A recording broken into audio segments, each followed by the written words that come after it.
Gather round, folks. Pour yourself some coffee, 'cause this here's how it went down in Red Hollow back in the blisterin' summer of 1878. The town sat quiet like, baked red as fresh spilled blood under that Arizona sun.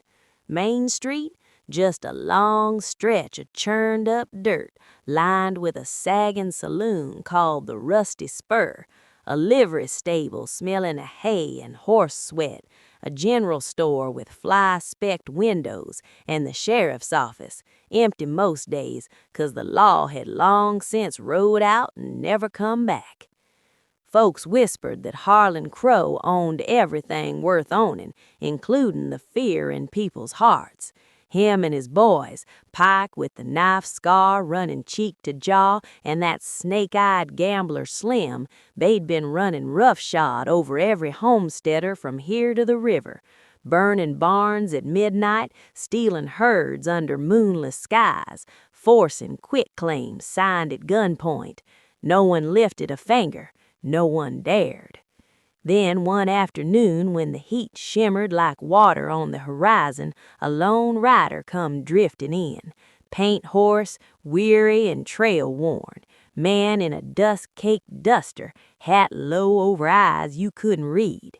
He tied off at the hitch rail without a word, pushed them bat-wing doors and let 'em swing shut behind him with a soft creak. Barkeep poured whiskey without asking. Stranger took it slow, like he was tasting memories. Corner table, Harlan, Pike, Slim, they sized him up like wolves eyeing a stray calf. Pike, being Pike, couldn't help himself, kicked a chair into the stranger's path just as he turned to leave. "Man don't ride into my town and leave without paying respects," Pike rumbled. Stranger stopped. Hand hovered easy near that low-slung colt. "I paid for the drink. That's respect enough." Harlan laughed, low and mean. "He talks big. Let's see if the bark matches the bite."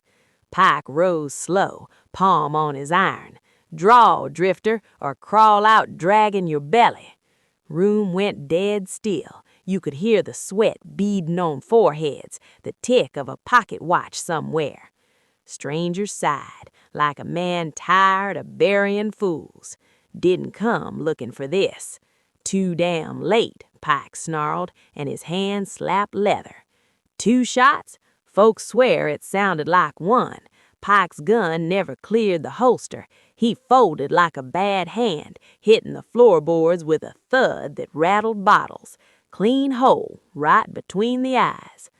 Harlan's hand twitched toward his own piece, but froze when cold steel kissed his brow. "You been playing king too long, Harlan," the stranger said, voice quiet as a grave. "Kings bleed just like the rest." Harlan's face drained white. Who in hell are you?" "John Calder. Rode for the law up Wyoming way once. Now I just ride." Name hit like a thunderclap. Blackwater gang, single-handed. Some said he was dead. Others said he only showed when the devil got too comfortable in a town. Calder eased the hammer down, but kept the barrel steady. "Pack your war bag, Harlan. Ride out by sundown. Take your coin. Leave them stolen deeds. Cross my trail again. There won't be words, just lead." Harlan didn't argue. Him and Slim were gone before the sun kissed the buttes goodbye.